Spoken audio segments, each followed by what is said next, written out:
La parole est à Monsieur Jean-Noël Carpentier pour le groupe 2RDP pour 10 minutes également.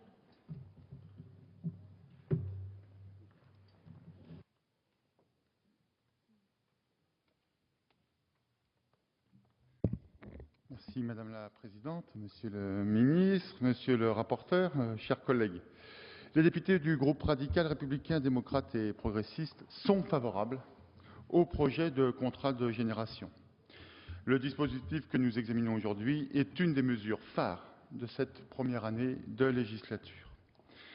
Il est bienvenu puisqu'il permet de le mettre le plus vite possible, tant la situation est difficile sur le marché de l'emploi, difficile pour nos concitoyens et difficile surtout pour nos jeunes.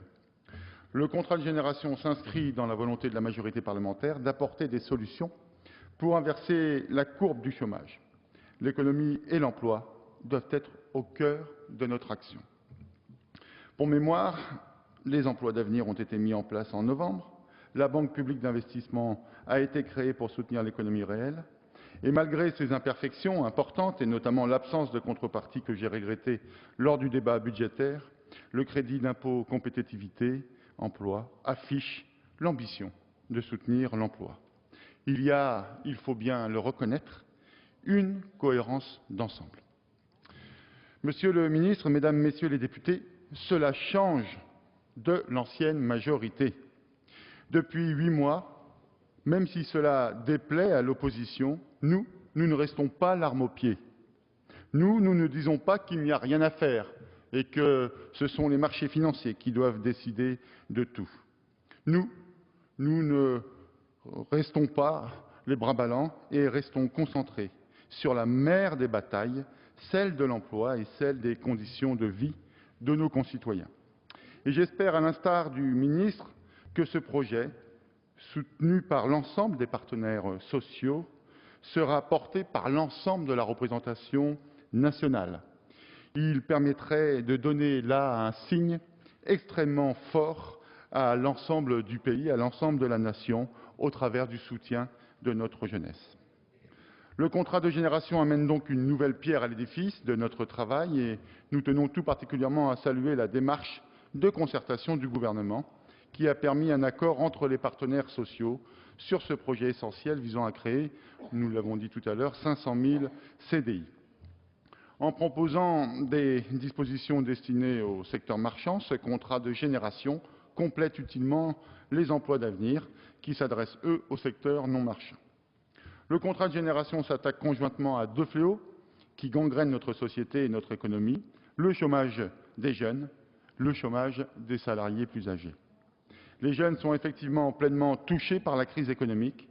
Ils sont près de 700 000 à rechercher un emploi, soit un taux de chômage de 25 %, et ce taux ne cesse de progresser chaque mois. Derrière les chiffres du chômage se cache, on le sait bien, une réalité pénible.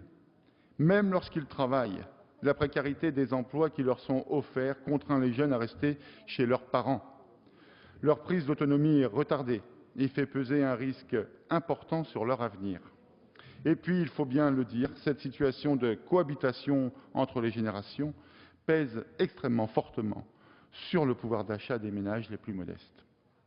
Monsieur le ministre, on ne cesse de parler de compétitivité. Or, on le sait, les marges de compétitivité d'une économie se mesurent aussi beaucoup dans l'emploi des jeunes et dans la capacité d'une société, d'un pays, à faire confiance à sa jeunesse.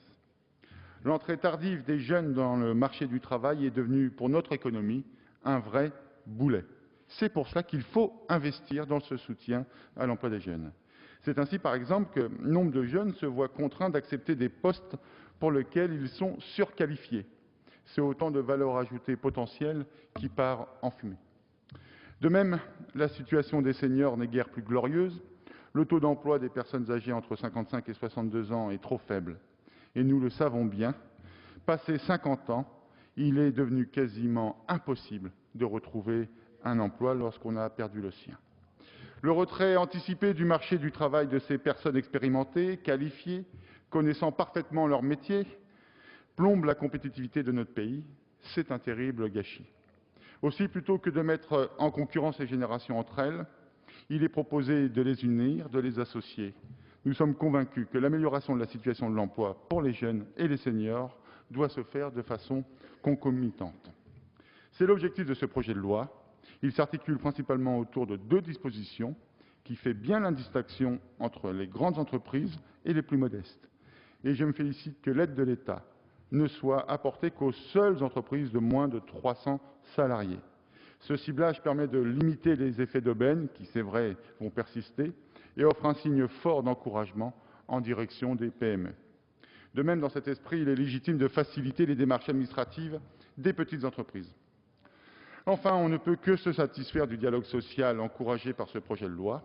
Tous les 3 ans, les entreprises devront négocier des accords relatifs au contrat de génération. Cela aidera certainement, ou en tous les cas un petit peu, à anticiper certaines difficultés. Vous voyez donc, Monsieur le Ministre, nous avons un regard extrêmement positif sur votre projet et vous le comprendrez, nous voulons aussi nous apporter une contribution à ce texte. D'abord un regret qui est, je crois, partagé par tous, c'est qu'on se demande pourquoi il n'y a pas de lien obligatoire permettant l'échange d'expériences et de compétences entre le jeune embauché et le salarié plus âgé. Pourquoi on ne favorise pas les partenariats directement dans le texte?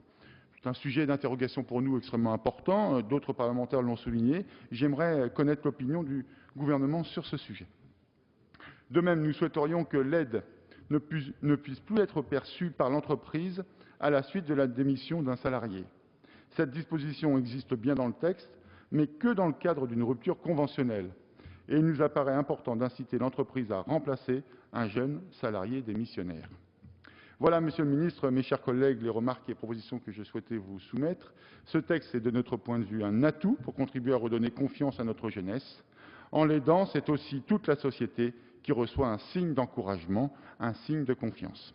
Nous voterons donc ce texte et je ne doute pas que le gouvernement sera sensible à nos amendements. Je vous remercie de votre attention. Merci, Monsieur le député.